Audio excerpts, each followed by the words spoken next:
Ready to unlock the power of your lead data and take it beyond Zoho CRM Plus. First, let's head into Zoho CRM Plus and access the Setup area.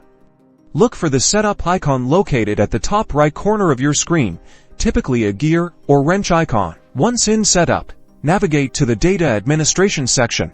Within this section, you'll find the Export option. Click on it to begin the export process. Now you'll see different modules. Select the Leads module, since that's the data we want to export. Next, choose your desired export format.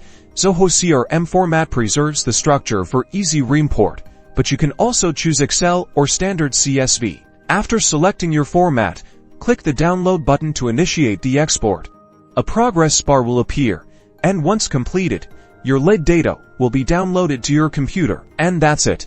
Your lead data is now ready for backups, offline analysis, or integration with other applications.